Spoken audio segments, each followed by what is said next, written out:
இதுவே என் தலைப்பாகும். திருக்குறள், திருவருட்பா இவை இரண்டும் உலகத்தின் இரு கண்களாகும். திருக்குறளை எழுதியவர் திருவள்ளுவர், திருவருட்பாவை எழுதியவர் திரு அருட்பிரகாச வள்ளலார். திருவள்ளுவர் எழுதிய திருக்குறளில் அறம், பொருள், இன்பம் என்ற முப்பாய்களை கொண்டதாக உள்ளன.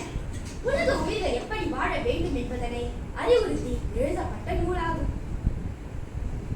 அவையோரே திருக்குறளின்படி வாழ்ந்து வழிகாட்டியவர் வள்ளலார் அவர்கள். மனித வாழ்வின் பொருளோடு வாழ்வதை என்று பொருளை ஈட்டுவதன் என்று வாழ்ந்த அருளாளர்கள் வள்ளுவரும் வள்ளலார்.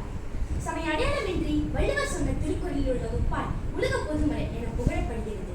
திருவருட்பாவிலும் மனிதநேய கருத்துக்கள் அடங்கியுள்ளன.